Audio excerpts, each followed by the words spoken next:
আসসালামু আলাইকুম প্রিয় দর্শক, আশা করি যে যেখানে বসে আমার ভিডিওটি দেখছেন সবাই অনেক ভালো আছেন। আজকে তৈরি করে দেখাবো গুঁড়া পেঁয়াজুর রেসিপি, একদম পারফেক্ট দোকানের মতো। সামনে যেহেতু রমজান মাস, একবার বানিয়ে আপনারা মাস জুড়ে সংরক্ষণ করে খেতে পারবেন, সেটাও আমি বলে দিব। তো আর কথা না বাড়াই চলে যাচ্ছি মূল রেসিপিতে। পেঁয়াজু তৈরি করার জন্য আমি এখানে নিয়েছি 1 কাপ পেঁয়াজ কুচি। পেঁয়াজটা ভালোভাবে মিহি করে কুচি করে নিতে হবে। যত বেশি কুচি করা হবে পেঁয়াজটা খেতে তত বেশি ভালো লাগবে। তো এরপর আমি এখানে নিচ্ছি স্বাদ অনুযায়ী কাঁচামরিচ। আপনারা আপনাদের স্বাদ অনুযায়ী ঝাল ব্যবহার করবেন। এরপর এখানে সামান্য পরিমাণে লাল মরিচের গুঁড়া ব্যবহার করছি। আর এখানে নিয়েছি হাফ চা চামচের মতো মৌরি।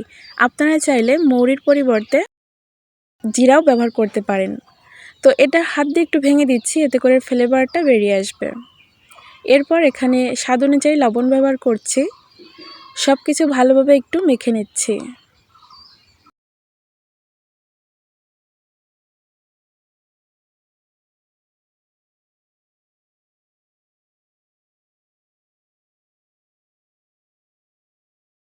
পেঁয়াজটা ভালোভাবে মাখা হয়ে গেলে আমি এখানে অ্যাড করে দিচ্ছি বেসন। আমি এখানে বেসন নিয়েছি 1/3 কাপ। তো একবার না দিয়ে অল্প অল্প করে দিয়ে এটা মেখে নিচ্ছি, এতে করে মাখতে সুবিধা হবে। প্রথম পর্যায়ে এটা অনেক ড্রাই লাগবে, তবে মাখতে মাখতে যখন পেঁয়াজ থেকে পানি ছেড়ে দেবে তখন কিন্তু এটা পাতলা হয়ে যাবে। তো যতটুকু ছিল বেসন আমি সেটুকু দিয়েও ভালোভাবে একটু মেখে নিচ্ছি।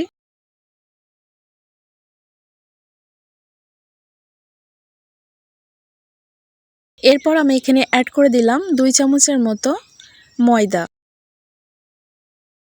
ময়দার পরিমাণটা একদম কম দিতে হবে, বেশি দিলে কিন্তু হবে না।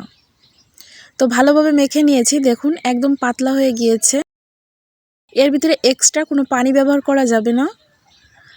তো এবার শুধু পেঁয়াজুটা ভেজে নেওয়ার পালা। তো এখন আমি পেঁয়াজুটা ভাজতে চলে যাচ্ছি। সরাসরি গরম তেলে আমি পেঁয়াজুটা ছেড়ে দিচ্ছি।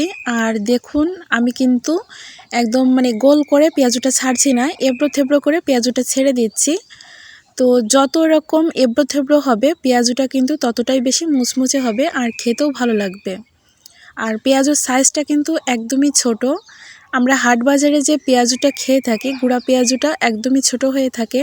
তেলের ভিতরে পেঁয়াজু দিতে যদি সমস্যা হয়, হাতে কিছুটা তেল মাখিয়ে নেবেন, দেখবেন যে খুব সহজেই তেলের ভিতরে পড়ে যাচ্ছে। এবার বলবো কিভাবে এটা রমজান মাসে আপনারা একবার বানিয়ে মাস জুড়ে সংরক্ষণ করে খেতে পারবেন। তো এরকম আধা ভাজা হয়ে গেলে হালকা ফ্রাই করে এটা ঠান্ডা করে তারপর বক্সে পুরে আপনারা রেখে দিবেন।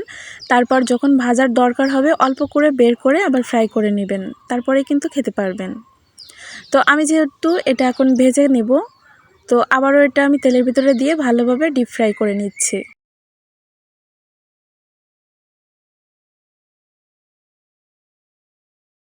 পেঁয়াজুটা ভাজা হয়ে গিয়েছে, এখন তেল ঝরিয়ে আমি উঠিয়ে নিচ্ছি। আর দেখতেই পাচ্ছেন সুন্দর একটা কালারও চলে এসেছে।